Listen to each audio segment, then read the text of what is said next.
Hello everyone, welcome to my channel. I have an art tips, tricks, and hacks video for you today. And I'm going to be working with a medium that I haven't used in quite some time. It's charcoal. Many people tend to avoid charcoal because it is known for being really messy, and it can also be a challenge to get a full spectrum of light and dark values. But the way I show you how to use it, almost like a paint, helps eliminate some of those challenges. So I'm pretty excited. Let's go ahead and jump right in. In order to use charcoal like paint, you'll need some sort of solvent. I like using eucalyptus essential oil. You could use lavender, any clear essential oil, or the more traditional ones like turpentine. That just has too strong of an odor for me. I get migraines. Or you could use terpenoid, which is supposedly odorless turpentine. I think it still smells bad, but so do what you will. And then you're gonna need charcoal, ideally a charcoal stick like I have in my right hand, and a charcoal pencil. So you go ahead and just on some scratch paper, that's just like some scratch printer paper I had on hand, you're gonna really rub it on there as hard as you can. Now that is a hard charcoal pencil, so it's not gonna leave as much shaving, so you will need a soft one, but for filling in details later, that hard charcoal pencil is going to come in handy.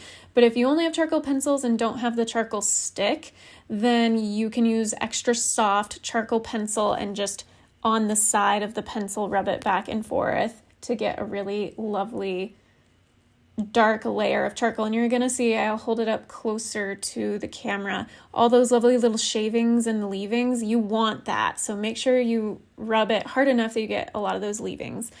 And this is a time lapse because it took a little while. I'm gonna show you how to essentially draw a nose. I'm starting off with my size 4 round tip brush just to lay in some very, very light areas of color. So I'm dipping the brush in the solvent or the essential oil and then rubbing it on the charcoal and then filling in the areas. Now obviously you don't want a lot for the light areas, so you have to kind of rub it back on your scratch paper to make sure it's not too dark. And then for the really dark areas, I'm using the really small size 1 round tip brush to fill in as dark as possible. And obviously, since it's time lapse, I'm not able to quite keep up with as much as possible, so I'll explain what I did. So I started off with getting it really dark with that little tiny thin paintbrush and filling in the dark nostril of the nose, but I did ultimately take that hard charcoal pencil and go back over it to get it super dark, especially that hard edge as dark as it was, and then went back over with the paintbrush and the essential oil. So just going in, and you'll find that you have to dip there it is, I'm using the pencil again to fill it in a little bit, and it comes in handy, that hard one, because the soft ones tend to leave more of those sort of shavings and leavings, the hard one doesn't, so it just helps you fill in some of the dark areas a little more without having little powder left behind. You can use a kneaded eraser to help if you get an area too dark. Even while the essential oil is still somewhat wet, you don't want it to be necessarily fresh on there, but it will take a while to completely dry. So you can take your kneaded eraser, just sort of press it on and lift it off, press it on and lift it off to lighten an area if you got it too dark. You don't want to rub too much, you more just want to press and lift. So now this, and the photo I'm using as a reference is a gorgeous, dramatic black and white photo of this woman's face. And it's linked in the description, my reference image. I got it from unsplash.com, copyright-free images, but I like giving the photographer credit. So it has a beautiful dark background, which I'm filling in.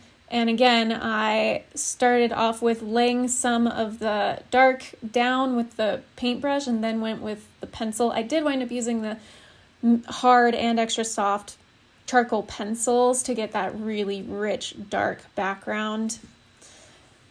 And just a lot of it is a matter of dipping your brush in the solvent, dipping it into that charcoal that's on your scratch paper, and then filling in the areas of shadow and light. You want to maintain those highlights as much as possible so that you have that lovely range of contrast. When you try to just draw with the plain charcoal pencil, it's obviously very, very dark, so people find it really hard to get those medium gray shades, lighter gray shades, as well as maintaining the highlights. So this really helps with that. And I'm gonna interrupt myself. So the photo of the woman, she had all these lovely freckles all over her face. So I'm going in back with some more freckles. And if you get an area maybe a little too dark, again, you can use that kneaded eraser, but you can also just try and rinse your brush in solvent and rub just get it the brush as clean as you can, and put a bunch of solvent over that dark area, and it helps make it not quite as dark. And I'm turning the page a lot just so I can get those proper angles. That is perfectly fine to do if you need, you don't feel like you have to keep your page one direction. Cleaning up some of those, charcoal is messy, so it will get little spots, but not nearly as much as if you're just drawing directly with it. The other great thing about using a solvent and the paintbrush is that it turns it into less of a powder. So the surface of your page, of course, if you take your hand and really swipe all along there, then yes, you're going to get a lot of smearing. But if you just lightly touch the surface once it's dry, you're not going to get a lot of stuff coming away as if it was the loose powder. So I did put a little signature on there. And then after doing that, realized there were a couple more things I want to do. I kind of want to fill in that dark area a little more. The dip in the nose was a little too dramatic, so I did go in with my Tombow Mono Zero eraser. The other thing I noticed was there's a little part on her face. You can see a tiny little part of her cheek between where the nose meets the upper skin where the lip is going to start. And so I did go back with some white charcoal, same kind of thing, and fill that in a little bit so that I would sort of correct it a bit. So there you go. You can see the bend of the nose and then that ittiest piece of cheek left behind, filling back in some of those details and going in with the white charcoal pencil to fill in a couple of the highlights. And then you can see, so those are my hands. I never washed them between uses. And yes, there's some there, but not nearly as much as if you used it without. If you want to know how to clean your hands and brushes, check out my video about using lava soap to clean your skin and materials. And then there's the final product. Thanks for watching that video. I hope you enjoyed it and found it helpful. If you did, please hit that like button and also consider subscribing. I would really appreciate it. Until my next video, be kind to yourself, be kind to others. God bless, and I'll see you soon.